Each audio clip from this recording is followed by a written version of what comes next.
त्यात फॉरेन्सिकचा जो रिपोर्ट आलेला आहे त्या रिपोर्टप्रमाणे त्या डॉक्टर महिलेने जे काही तिच्या हातावर लिहिलेलं आहे ती तिचीच हँडरायटिंग आहे या संदर्भात निष्पन्न झालेला आहे, तसा रिपोर्ट आलेला आहे। दुसरा जो काही विषय या ठिकाणी त्यांनी मांडला की हे जे काही आरोपी आहेत त्या आरोपींनी दबाव आणला का, तर मुळामध्ये या सगळ्या केसमध्ये हे जे पोलीस अधिकारी बदने आहेत या बदनेंचं एक प्रकारे जी काही आता आपल्याकडे माहिती आलेली आहे, चॅट्स आलेले आहेत, त्या सगळ्याच्यात तिची फसवणूक करून आणि शारीरिक शोषण केल्याचं आपल्याला लक्षात येत आहे बदनेंनी। आणि त्यातनं मग म्हणजे लग्नाचं आमिष दाखवणं वगैरे अशा सगळ्या गोष्टी झालेल्या त्यात लक्षात येतात। आणि त्यातनं नंतर मात्र वेगळी भूमिका या बदनेंनी घेतलेली दिसते, एक प्रकारे तिचं शोषण त्यांनी केल्याचं लक्षात येतं। आणि दरम्यानच्या काळामध्ये जी काही त्या ठिकाणी वेगवेगळ्या प्रकारे, कारण ती मेडिकल ऑफिसर होती, तर मेडिकल मध्ये ज्यावेळेस एखाद्या आरोपीला अटक होते त्यावेळेस तो अटकेकरता फिट आहे की नाही या संदर्भातला रिपोर्ट घ्यावा लागतो। तर अशा प्रकारचे काही रिपोर्ट्स हे त्या डॉक्टर महिलेने अनफिट दिले आणि म्हणून पोलिसांनी एक मोठं पत्र हे त्यावेळी त्यांचे जे वरिष्ठ आहेत त्या वरिष्ठांना लिहिलं की बाबा अत्यंत महत्त्वाच्या गुन्ह्यांमधले हे सगळे गुन्हेगार आहेत आणि यांना अनफिटचं सर्टिफिकेट दिलं जातं आहे। आणि मग त्याच्यावर चौकशी झाली, तिने देखील आपलं पत्र लिहिलं, पण ही सगळी जी बाब आहे ही 5 महिने आधीची आहे। आत्ता जे काही सुसाईड आपल्याला त्या ठिकाणी दिसत आहे त्यामध्ये एकीकडे बदनेनी केलेली फसवणूक आहे आणि दुसरीकडे त्या सगळ्या परिस्थितीचा फायदा घेऊन जो दुसरा आरोपी आहे त्या आरोपीनेही एक प्रकारे तिची फसवणूक केलेली आहे। आणि म्हणून त्या दोघांचं नाव लिहून त्या ठिकाणी या महिलेने ही आत्महत्या केलेली आहे। यामध्ये आत्तापर्यंतचे जे काही रिपोर्ट्स आहेत त्या 2 गोष्टी फॉरेन्सिकच्या रिपोर्ट्समध्ये क्लिअर झालेल्या आहेत। पहिलं की गळफास लावून, म्हणजे स्ट्रँग्युलेशन नाही आहे, गळफास लावून या ठिकाणी केलेली हा मृत्यू आहे। आणि दुसरं, हातावर जे काही लिहिलेलं आहे ते अक्षरं त्या महिलेचेच आहेत, अशा पद्धतीनं या 2 गोष्टी आत्तापर्यंत तपासामध्ये आलेल्या आहेत। अजून हा तपास आपण कन्क्लूड केलेला नाही, आता याची चार्जशीट लवकरच दाखल होईल, पण पॅरलली अनेक गोष्टी या ठिकाणी सांगण्यात आल्या आणि म्हणून त्याचीही स्वतंत्रपणे चौकशी करण्याकरता एक आपण न्यायाधीशांची नेमणूक केली आहे, तेही याची स्वतंत्र चौकशी करतायत। आणि हा जो पोलिसांचा तपास आहे हाही महिला IPS अधिकाऱ्यांच्या माध्यमातून चाललेला आहे। वडेट्टीवार साहेब, देतो तुम्हाला, नाही बोला, देतो। अध्यक्ष महोदय, या प्रकरणाने संपूर्ण महाराष्ट्र हादरला होता, सगळं सर्वश्रुत आहे आणि खरंच एक वेदनादायी घटना ज्या एका महिला डॉक्टरवर ज्या पद्धतीनं सुसाईड झाला। पण यामध्ये एक आहे की जे 2 आरोपी या ठिकाणी अटक झाले, माननीय अध्यक्ष महोदय, खरं तर या प्रकरणामध्ये डिजिटल तांत्रिक आणि फॉरेन्सिक पुरावे हे काही संकलित करण्यात आले आहे का, हे आलं पाहिजेत अध्यक्ष महोदय। आणि यामध्ये या 2 व्यतिरिक्त इतर कोण पुन्हा आरोपी आहे त्या संदर्भातली चौकशीच्या दिशेनं चौकशी सुरू आहे का, हा दुसरा प्रश्न अध्यक्ष महोदय। आणि महत्त्वाचा प्रश्न आहे की या सगळ्यामध्ये जे जातोय त्या महिला डॉक्टरला वारंवार जे आता माननीय मुख्यमंत्री महोदयांनी सांगितलं की वारंवार तिची ड्युटी लावल्या जात होती ज्या आरोपीला फिट अनफिट दाखवण्यासाठी आणि तिच्यावर दबाव टाकला जात होता, अशा प्रकारची माहिती अनेक वेळा पुढे आलेली आहे की तिच्यावर दबाव टाकून तिला त्या पद्धतीनं अनफिट दाखवण्यासाठी प्रेशर टाकणारी सुद्धा काही महाभाग आहेत, त्या दृष्टीनं सुद्धा चौकशी पुढे जाते आहे का, ही माहिती उपलब्ध करून द्या अध्यक्ष। माननीय अध्यक्ष महोदय, डिजिटल आणि फॉरेन्सिक एव्हिडन्स हा सगळा त्या ठिकाणी आहे। पूर्ण व्हॉट्सॲपच्या चॅट्स, त्याचा ट्रेल हा सगळा प्राप्त झालेला आहे।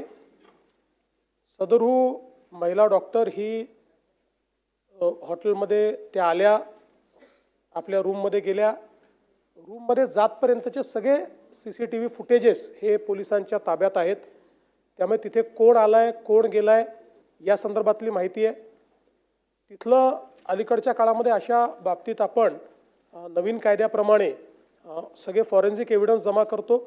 तशा पद्धतीचे सगळे फॉरेन्सिक एव्हिडन्सेस हे जमा केलेले आहेत आणि त्याचंही ॲनालिसिस जसं मी सांगितलं की काही गोष्टींचा ॲनालिसिस ऑलरेडी झालेला आहे, तो आलेला आहे. काही गोष्टींचा ॲनालिसिस होतो आहे. कुठल्याही परिस्थितीमध्ये आपण अशा गुन्ह्यांमध्ये 60 दिवसांमध्ये आपली चार्जशीट दाखल करतो. 90 दिवस वेळ असतो, पण 60 दिवसात आपण करतो महिलांच्या बाबतीत. तर तीही आपण आता जवळपास अंतिम टप्प्यात आहे. त्यामुळे ती चार्जशीट देखील दाखल होईल आणि या व्यतिरिक्त कोणी आहे का हा अँगलच तपासण्याकरता ज्युडिशियल इन्क्वायरी आपण केलेली आहे. सोळंके साहेब. अध्यक्ष महोदय, सदरील महिला डॉक्टरचा दुर्दैवी मृत्यू झाला. ती महिला माझ्या मतदारसंघातली आहे. अत्यंत गरीब कुटुंबातून तिच्या वडिलांनी, आईनी, काकांनी तिला शिकवून डॉक्टर केलं होतं, परंतु प्रशासनाच्या कारभारामुळं म्हणा, इतर काही कारभारामुळं म्हणा, तिचा दुर्दैवी मृत्यू झाला. माझा स्पेसिफिक प्रश्न असा आहे की एक मानवतावादी दृष्टिकोनातून त्या कुटुंबातल्या एखाद्या व्यक्तीला त्याच्या शिक्षणाप्रमाणे अनुकंपा तत्वावरती हे शासन नोकरी देईल का, हाच माझा स्पेसिफिक प्रश्न आहे. सदरहू महिलेच्या संदर्भात, त्यांच्या परिवाराच्या संदर्भात सर्वांना संवेदना आहे, शासनही संवेदनशील आहे. आपल्याला माहिती आहे की सदरू महिला या 11 महिन्याच्या कंत्राटी पद्धतीनं त्या ठिकाणी होत्या. त्यामुळे त्याला अनुकंपाचं तत्व लागू होत नाही. तथापि एक संवेदना म्हणून त्या परिवाराला कशी मदत करता येईल, त्यात कायदेशीर काय मार्ग काढता येईल याचा जरूर शासन विचार करेल. बोला ताई. नमस्कार. मी एक महिला आणि एक डॉक्टर म्हणून बोलते. इथे जरा भावना सांगते, कारण मी तिच्या यातना, त्या डॉक्टर महिलेच्या यातना समजू शकते. ती जेव्हा 4.5 वर्ष कठोर परिश्रम करून जेव्हा ती पास होते, तेव्हा तिच्या खूप आशा असतील, जीवनाबद्दल अपेक्षा असतील आणि तिची भविष्याबद्दल खूप स्वप्न असतील. ती एक प्रामाणिक आणि धाडसी मुलगी होती, म्हणून तिने या भ्रष्ट व्यवस्थेविरुद्ध तिने पोलखोल करण्याचा प्रयत्न केला आणि त्याच्यामध्ये तिचा मृत्यू झाला किंवा तिला तिथे चिरडण्यात आलं असं मी म्हणेन. आणि त्यासाठी तिला न्याय मिळण्यासाठी तिने आणि तिच्या कुटुंबाने काही व्यक्तींची नावं घेतली होती, ज्यांना नंतर काही गोष्टींनी क्लीन चिट देण्यात आली. त्यांचीसुद्धा SITमध्ये त्यांची चौकशी होणार का, तात्काळ आणि सक्तीने चौकशी होणार का, आणि जे अधिकारी आरोपी होती त्यांच्यावर मोकोकाचा कायदा लागणार का आणि त्यांच्यावर कठीण कारवाई होणार का. तसंच पोलीस दलातील जबाबदारी आणि महिला सुरक्षा यासाठी सुधारणा विधेयक या अधिवेशनात येणार का, कारण महिलांसाठी खूप आपल्या असुरक्षितची भावना आहे. देवाभाऊ, मी तुम्हाला एवढंच सांगू इच्छिते की महिलांना 1500 रुपये जे लाडके बहिणीचे मिळतात त्याच्यापेक्षा सुरक्षा खूप महत्त्वाची आहे. तिची आणि तिच्या मुलीबाळींची सुरक्षा खूप महत्त्वाची आहे आणि त्यासाठी तुम्ही काय प्रयत्न करणार आहात. आणि त्याच्याबरोबरच ज्या वैद्यकीय आणि अत्यावश्यक सेवातील ज्या महिला कर्मचारी आहेत त्यांच्यासाठी विशेष सुरक्षा व्यवस्था तिथे तातडीने उभी करणार का, एवढंच विचारते. धन्यवाद. माननीय अध्यक्ष महोदय, या संदर्भात सगळ्या पद्धतीची चौकशी चाललेली आहे. ज्यांची नावं घेतली गेली त्या सगळ्यांची चौकशी करण्यात आलेली आहे. त्या सगळ्या ज्या प्रकारचे एव्हिडन्सेस सापडले, काही लोकांनी दुर्दैवाने याला राजकीय रंग देण्याचाही प्रयत्न केला. ते दुर्दैवी होतं. प्रत्येक गोष्टीत राजकारण आणायचं आणि कोणाला तरी स्केपगोट करायचा हा प्रयत्न अत्यंत दुर्दैवी आहे. पण त्याही संदर्भात अतिशय ट्रान्सपरंट पद्धतीनं ही सगळी चौकशी झालेली आहे. जेवढे पुरावे आहेत त्या पुराव्याचा दुरान्वयानेही ज्यांच्याशी संबंध आला आहे अशांचीही चौकशी झाली आहे. त्यामुळे कुठेही कोणाला सोडण्याचं कारणच याच्यामध्ये नाही. सगळ्यांची चौकशी या ठिकाणी होईल. दुसरं मला असं वाटतं की सातत्याने सगळ्या गोष्टी लाडक्या बहिणींशी जोडायच्या आणि लाडक्या बहीण योजनेशी जोडायच्या, ही पण पद्धत काही फार चांगली आहे असं मला वाटत नाही. खरं आहे की बहिणींची सुरक्षितता आपला महत्त्वाचा विषयच आहे आणि ते करणं आपले गरजेचं आहे. पण याचा अर्थ लाडकी बहीण योजना काहीतरी चुकीची आहे आणि लाडकी बहीण योजना नका देऊ पण हे द्या, अशा 2 गोष्टीचं कंपॅरिझन करू नका.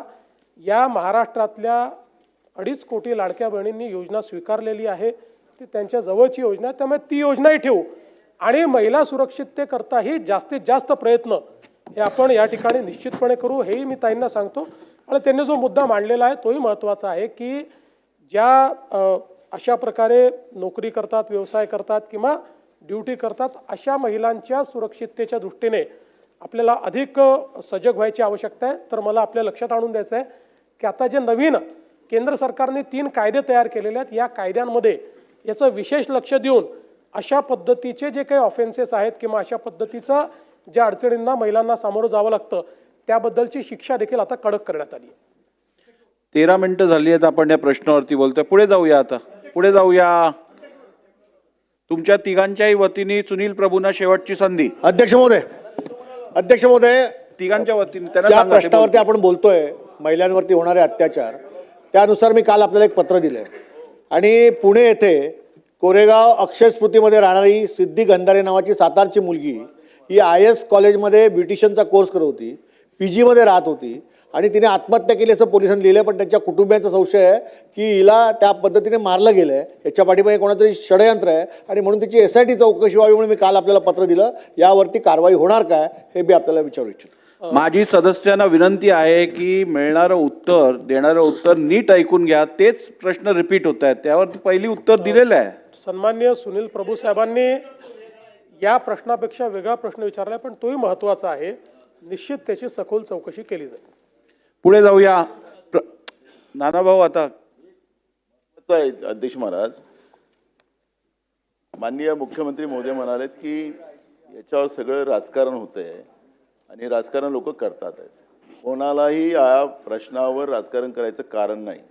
अध्यक्ष महाराज, या प्रकरणामध्ये या मुलीच्या आईवडिलांनी रिपोर्ट टाकलेली होती आणि तिचं डायरेक्ट एलिगेशन जे संबंधित जे राजकीय लोक होते त्यांच्याबद्दलचं होतं आणि मग तो मुद्दा हा सार्वजनिक झाला आणि त्यावेळेस प्रतिक्रिया सगळ्यांनी दिल्यात. अध्यक्ष महाराज, हे एकच डॉक्टर प्रकरण, मी नाव घेत नाही त्यांचं, डॉक्टरचं जे प्रकरण झालं, अध्यक्ष महाराज, स्वारगेटचं प्रकरण असेल, महाराष्ट्रामध्ये मोठ्या प्रमाणात होतात आहेत. तुम्ही लाडक्या बहिणीचं कोणालाच विरोध नाही आहे, तुम्ही योजना चालवता त्याचाही काही विरोध नाही. फक्त लाडक्या बहिणीचं खापर तुम्ही या योजनेला आम्ही देऊ शकत नाही कारण की लाडक्या बहिणीला आम्ही पैसे दिलेले आहेत, तुमचे मंत्रीच सांगतात, काय आम्ही नाही म्हणत. त्यामुळे तसं फोडू नका त्यांच्यावर. काही सगळ्या योजना, निराधारचे पैसे सुद्धा तुम्ही देत नाही आणि सांगतात की लाडक्या बहिणीमुळे देत नाही. त्यामुळे तसं खापर फोडू नका लाडक्या बहिणीवर, हे एवढंच आमचा आक्षेप आहे त्याच्यामध्ये. पण मी आपल्याला या निमित्ताने एवढं सांगतो की ही जी घटना आहे ही सातत्यानं महाराष्ट्रामध्ये या पद्धतीच्या घटना होतात आहेत.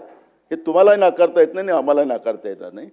या सगळ्या घटनेला ब्रेक लावण्यासाठी मागच्या काळात तुम्ही विरोधी पक्षात होता तर आम्ही सत्तेत होतो, त्यावेळेस आम्ही शक्ती कायदा आणला. माननीय राष्ट्रपती महोदयाकडे तो शक्ती कायदा आम्ही मान्यतेसाठी पाठवला. तुमचं सरकार आलं, त्या शक्ती कायद्याचं काय? या अशा गुन्हेगाराला आळा घालण्यासाठी सरकारची कडक भूमिका काय राहणार आहे? कारण की हे चाललेलं सिरियल आहे, हे थांबेल केव्हा हा प्रश्न आमचा आहे. नाना भाऊंनी पहिले जे सिलेबसच्या बाहेर बोललेलं आहे त्याचे उत्तर देऊन देतो, कारण रेकॉर्डवर चुकीचं जाऊ नये. निराधारचे कोणतेही पैसे रोखलेले नाहीत. उलट आता व्यवस्था अशी केली आहे, पूर्वी निराधारचे पैसे कलेक्टरकडे, तिथनं खाली, आता थेट खात्यात देतो. आता फक्त ज्या लोकांचे KYC होऊ शकले नाहीत, प्रत्येक जिल्ह्याला सांगितलेलं आहे 10% लोक आहेत की ज्यांचे KYC अद्यापही झालेले नाहीत. जिल्हाधिकाऱ्यांना त्याचे टार्गेट दिलेले आहेत. ते KYC झाल्यानंतर अशी व्यवस्था केली आहे की निराधारचे पैसे हे 1 तारखेला त्यांच्या खात्यामध्ये जातील. आणि म्हणून हा सिलेबसच्या बाहेरचा प्रश्न असला तरी उगीच लोकांना वाटेल